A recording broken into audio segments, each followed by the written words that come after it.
Muy buenos días, muy bienvenidos al Liberalismo de Trinchera. Somos el Club de los Viernes y hoy tenemos el enorme placer de contar con la presencia de doña Karina Mariani. Doña Karina es argentina, licenciada en comunicación y tiene una amplia experiencia en los medios de comunicación de su país. Actualmente es columnista del diario La Prensa y al mismo tiempo también tiene experiencia en el terreno político. Por si todo esto fuera poco, es coordinadora del Club de los Viernes de Argentina. Doña Karina, muy buenos días. ¿Cómo estás, Oscar? Gracias por la presentación. A ti, un placer. Comentas en tu blog que el cóctel de la cultura socialista del bien común y una situación de emergencia es un cóctel realmente explosivo. ¿Puede suponer esta pandemia una verdadera amenaza para nuestro sistema de libertades en Occidente? Mirá, en principio casi todos los que optaron por el modelo chino, vamos a ponerle el modelo chino, para mí están caminando por un sendero muy, muy finito.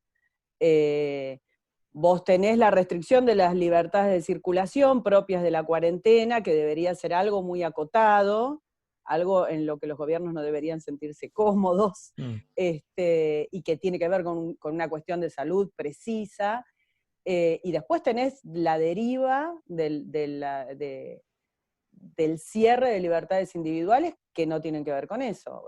Nosotros tuvimos una amenaza de nuestra cartera de seguridad respecto de que se hacía ciberpatrullaje, se dijo oficialmente en una conferencia de prensa, pero bueno, ustedes mismos lo están padeciendo allá. La confiscación de la libertad de expresión no tiene que ver con ningún beneficio para la salud, y es un avance, por ejemplo, que no deberíamos permitir.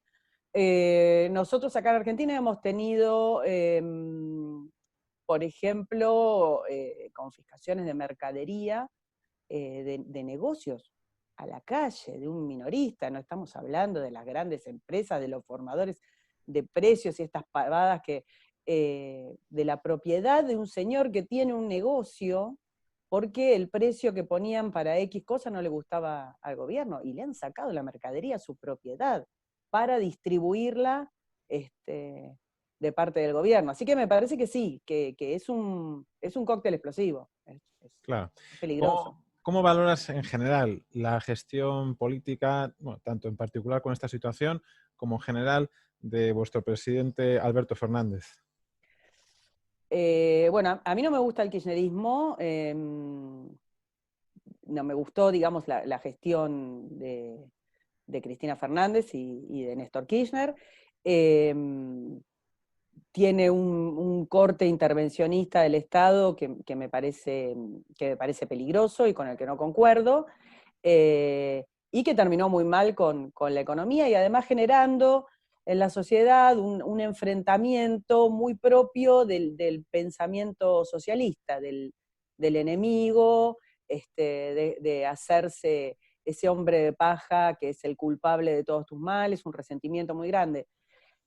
El gobierno de Alberto Fernández es un gobierno, aunque nos parezca que hace 1 millón de años que está, es un gobierno que asumió en diciembre de este año, del año pasado, perdón, o sea, en la Ujú. nada, poquísimos meses. Eh, Está campeando la pandemia del coronavirus de una manera que no me parece a mí acertada por este tipo de cosas que te digo, porque le ha permitido la coartada de la pandemia, estar gobernando con casi la suma de los poderes públicos. Vos pensás que en mi país la justicia está parada y el Congreso no está funcionando. Claro. Decía Borges que los peronistas no son ni buenos ni malos, sino incorregibles, ¿no? ¿Qué ocurre no solo en la sociedad civil, una parte de la sociedad civil argentina, sino una parte significativa de la sociedad civil occidental? ¿Por qué se sigue cayendo una y otra vez en los mismos errores y en dar apoyo y oportunidad de gobierno a políticos que sabemos que van a hacer gestiones ya repetidas nefastamente una y otra vez? Bueno, si yo te pudiera contestar eso, tendría una solución. Eh, a ver, el peronismo en mi país no es una cuestión ideológica, es un proyecto de poder. Los populismos son un proyecto de poder y se adaptan dependiendo de los humores sociales. Todos los defectos que tienen que ver con la demagogia, la demagogia económica, cultural y demás, vienen de largo arrastre y no son exclusivos del peronismo. No solo porque tenés miembros del peronismo que se dicen justicialistas en todos los partidos políticos, sino porque esa forma de pensar la sociedad, esa forma de pensar el Estado paternalista, protector, que deja al individuo, en principio lo colectiviza, ¿no?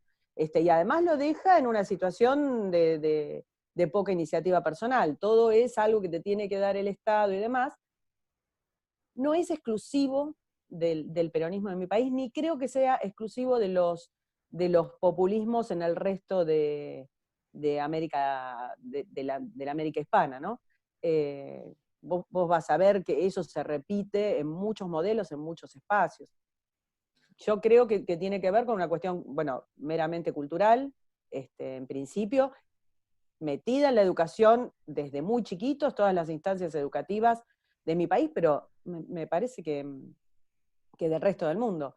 Tienen esta visión socialdemócrata, paternalista, protectora, que va contra el individuo es un egoísta, y el colectivo y la manada es la que te protege y demás. Me parece que es general, ¿no? En este sentido, ¿no crees que quizá la derecha política ha ido asumiendo estas premisas de la cultura socialdemócrata? ¿Y cómo ves si este es, por ejemplo, el caso de Macri en tu país? Eh, Macri no es la derecha política.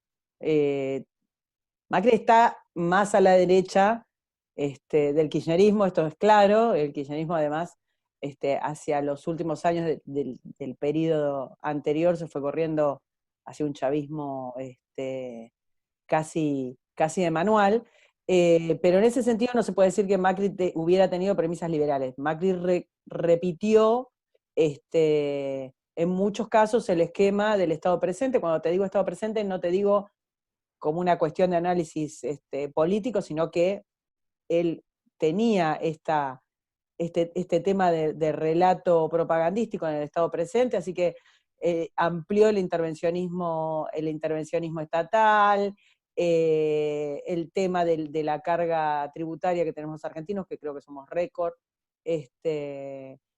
amplió los subsidios, amplió toda la estructura económica que nos llevó finalmente a la decadencia, que le hizo tomar una deuda fenomenal y demás, y en el esquema cultural fue similar. O sea, te diría que las premisas son calcadas más que copiadas, pero no se debe tomar como que fue una propuesta de corte liberal.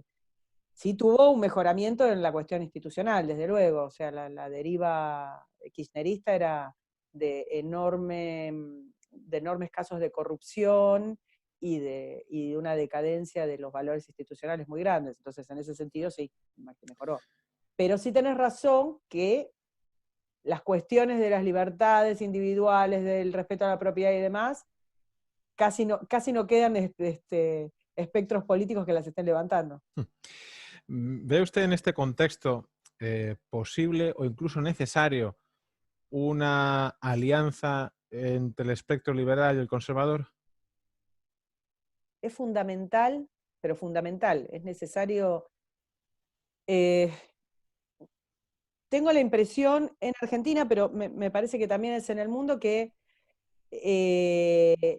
los grupos que se van constituyendo son pequeños, y que necesitan una alianza de tipo full package. O sea, si no concordás en todos y cada uno de los puntos respecto de las cuestiones culturales, económicas, sociales, políticas, entonces es nada. O sea, no hay una idea de ir a preceptos mínimos que permitan que esto se vaya haciendo cada vez más grande y que genere confianza en la gente, y que el relato de las libertades, la valoración y demás vaya aprendiendo. No lo hacemos.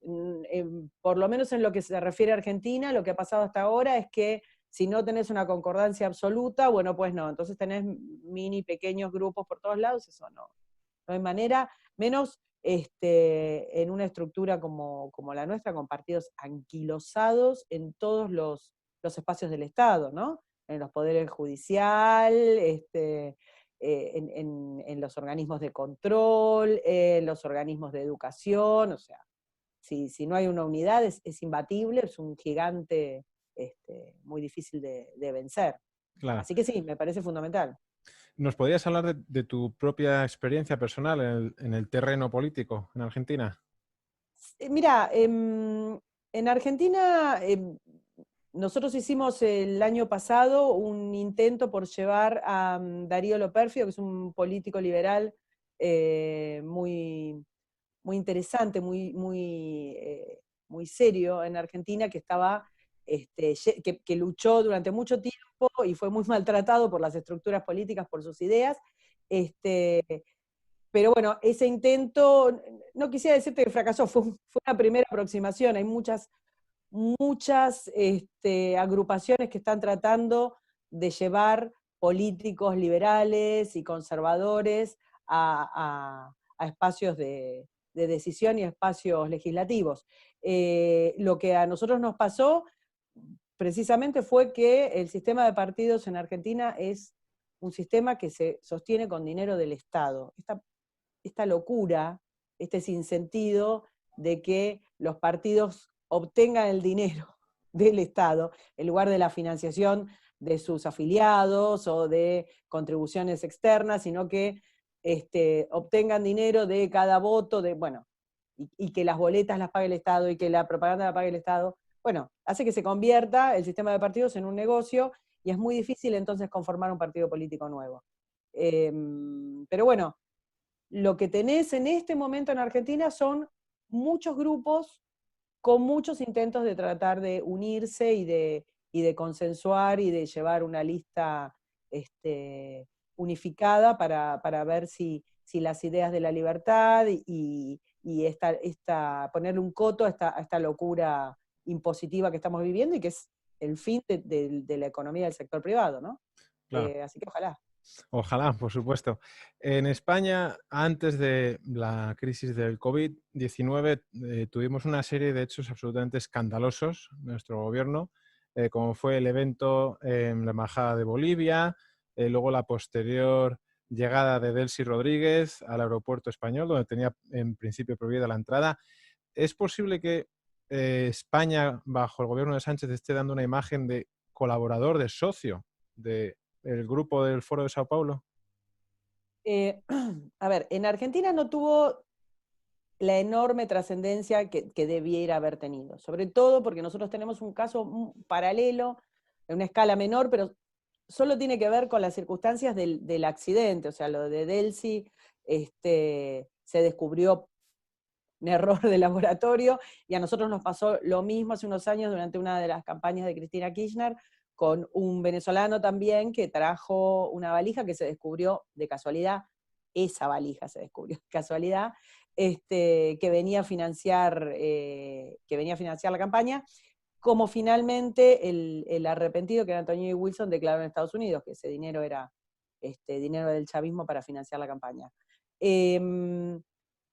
Lamentablemente el tema de la pandemia tapó el escándalo de Delcy, que no es solo el escándalo de las valijas que pasaron inadvertidas en un auto, entiendo, de la Cancillería y demás, sino que es una ruta del tráfico de oro, que es uno de los últimos mecanismos de financiación que le queda al régimen venezolano, ¿no?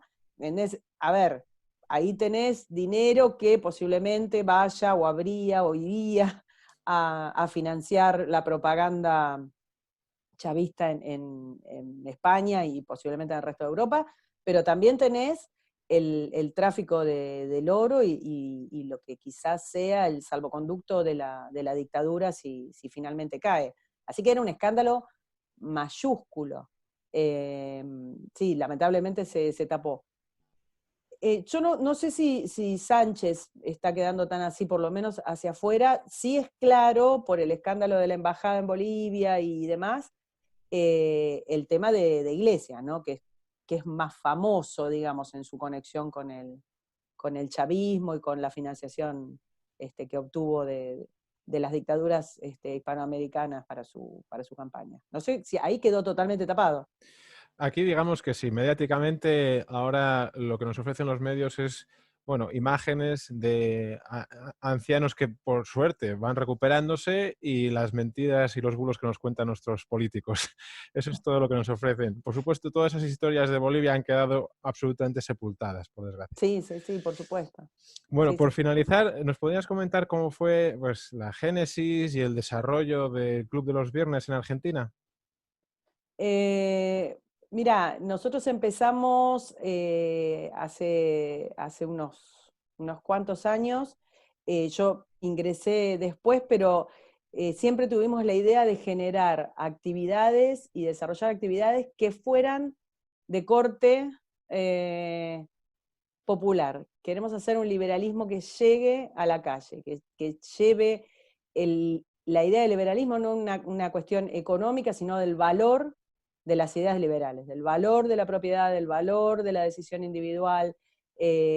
Entonces, con esta premisa, lo que hacemos todos los años son actividades de mucha gente, afortunadamente siempre se nos rebalsan los espacios, para traer personas que puedan hacer charlas, debates que sean accesibles a la gente, que sea un discurso que después puedas llevar y contar en la escuela, en la secundaria, en tu universidad, en tu casa, en el barrio. Cerramos 2019 con una charla de Roberto Kachanowski sobre el costo de la política. Y fue muy impactante. Fue impactante porque se nos salía la gente por los pasillos, ya no sabíamos dónde acomodarnos, y fue impactante ver en una condición tan caída como es la economía argentina, lo que nos está costando la casta política. Y este año largamos precisamente con, vos sabés que en mi país el campo para los gobiernos es una especie de caja que pueden sacar y sacar y sacar y se deben pensar que el dinero y la producción le crece a las macetas, entonces han sobrecargado de impuestos cada gobierno al sector agropecuario, que es un sector muy dinámico, pero obviamente está muy castigado. Así que hicimos una actividad en el interior del país con un productor explicando el desastre que se estaba haciendo con el sector más activo y que más podría sacar de la crisis al país y que podría ser un factor de producción. Y bueno, hicimos esa actividad, por suerte, con muchísima gente en Entre Ríos, cuando ustedes empezaban, cuando Italia y España empezaba con el tema del coronavirus, y era como, en mi país el gobierno llegó a decir que no iba a venir, o sea, aseguraron que no iba a venir, que no iba a llegar. Era un temita menor. Ahora estamos encerrados todos hace un mes con un confinamiento de los más estrictos. Así que bueno, se nos quedaron cortadas las actividades presenciales, pero bueno, estamos haciendo muchas otras de corte, sí, con Zoom y con charlas. Viste que se abrió como un nuevo espectro de actividades digitales. Pero bueno, nada, estamos contentos dentro de lo que es este lío, ¿no? Perfecto, pues enhorabuena por todo ese gran trabajo que estés haciendo. Y bueno, yo comparto plenamente esa filosofía de acercar el liberalismo, las ideas de libertad a la gente. Y muchísimas gracias por tu tiempo, Kain. Ha sido un No, auténtico no, placer. gracias a vos, gracias a vos. Un Bueno, abrazo grande para todos. un fuerte abrazo.